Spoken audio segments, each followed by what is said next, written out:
Hi అండి, welcome to veg blogs. ఈరోజు నేను మీకు ఓల్డ్ షిరిడి చూపిస్తున్నాను. స్వామివారు ఉన్నప్పుడు ఈ షిరిడి ఎలా ఉండేది, ఈ గ్రామం ఎలా ఉండేది, అక్కడ మనుషులు ఏమేమి చేసేవాళ్ళు, ఇవన్నీ మనకి చక్కటి శిల్ప కళా ప్రదర్శన ద్వారా మనకు తెలియజేశారు. షిరిడి వెళ్ళిన వాళ్ళు తప్పకుండా ఈ ఓల్డ్ షిరిడిని సందర్శించండి, చాలా బాగుంటుంది. ఇది షిరిడి నుంచి 3 కిలోమీటర్ల దూరంలో ఉంటుంది ఈ ఓల్డ్ షిరిడి అనేది. ఇక్కడ టికెట్ వచ్చేసి 150 రూపీస్ ఉంటుంది. చాలా చాలా చాలా బాగుంటుంది ఓల్డ్ షిరిడి. నిజంగా శిల్పాల లేదా మనుషుల అన్నట్టుగా ఉంటుంది. ఇప్పుడు నేను మీకు ఎక్స్ప్లెయిన్ చేస్తాను, చూడండి. ఇలా మనం ఓల్డ్ షిరిడిలోకి ఎంటర్ అవ్వగానే ఇక్కడ బాబావారు ఉన్నారు. ఈ వైట్ డ్రెస్లో ఉన్నది బాబావారు. ఫస్ట్ టైం మారువేషంలో వచ్చారనమాట. ఇది ఖండోపా టెంపుల్.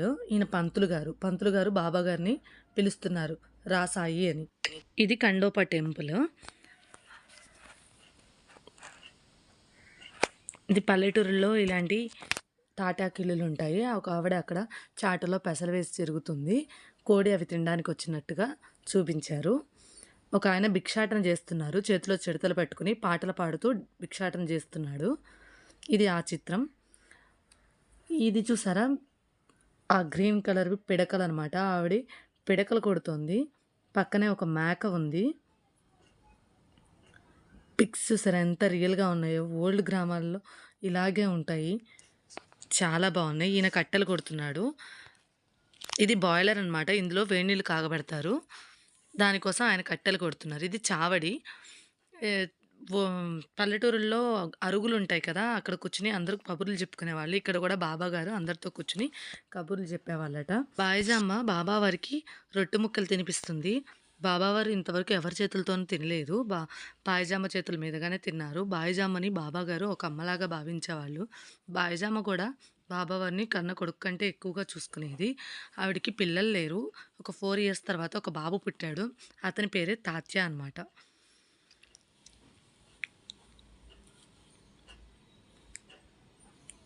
ఇక్కడ ఒక చిన్న పాప చూసారా, అరిసెలు చేస్తోంది. అప్పట్లోనే అరిసెల మిషన్ ఉందన్నమాట, అరిసెలు చేస్తోంది. ఇక్కడ మాట్లాడుకుంటున్నారు ఇద్దరు వ్యక్తులు. ఆ పక్కనే కుండలు తయారు చేస్తోంది ఆవిడ. కుండలు తయారు చేయడానికి పక్కనే ఒక పాప ఉంది. కుండలు తయారు చేయడానికి మట్టిని తొక్కాలి కదా, మట్టిని ఆయన తొక్కుతున్నాడు. పక్కన ఆయన గొప్ప పాండురంగ స్వామి భక్తుడు అనమాట. ఆ మట్టిని తొక్కుతూ పాటలు పాడుకుంటూ, పాండురంగ స్వామి పాటలు పాడుకుంటూ, ఆ పాప కూడా ఆ మట్టిలోకి వచ్చేస్తే చూసుకోకుండా తొక్కేస్తాడు. ఒక ఆయన పల్లీలు అమ్మి అలసిపోయి నిద్రపోతున్నట్లుగా ఈ పిక్చర్ ఉంది. నిజంగా తాత పడుకున్నట్టే ఉంది, రియల్ మనిషిలాగా ఉన్నాడు. షిరిడిలో ఒకరోజు కలరా వచ్చిందట. ఆ కలరా పోవడానికి బాబావారు గోధుమలను విసిరి పొడిగా చేసి షిరిడి మొత్తం చల్లించారు, కలరా వ్యాధి పోగొట్టడానికి. ఆ పిక్చర్ ఇది. ఇక్కడ కోడలు ముగ్గేస్తోంది, అత్తగారు చూస్తున్నట్టుగా చూపించారు. బాబాగారు ఈ దీపాలను వెలిగించడానికి షిరిడి వెళ్ళి వాణి అనే ఆవిడ దగ్గర నూనె తీసుకొచ్చి వెలిగించేవాళ్ళట. కొన్ని రోజులకు ఆవిడ ఇవ్వడం మానేస్తే బాబావారు నీళ్లతోనే ఈ ఒత్తుల్ని వెలిగించేవారట. పూర్వం రోజుల్లో ఇలా వాటర్ తీసుకొచ్చుకునేవాళ్ళు. ఫోటోలన్నీ చూపిస్తున్నాను. అప్పట్లో చెప్పులు కుట్టే ఆయన అనమాట. ఆయన కొన్ని పిక్చర్స్ చూపిస్తాను, చూడండి, చాలా బాగుంది. షిరిడి వెళ్ళిన వాళ్ళు అప్పట్లో స్కూల్ ఇది.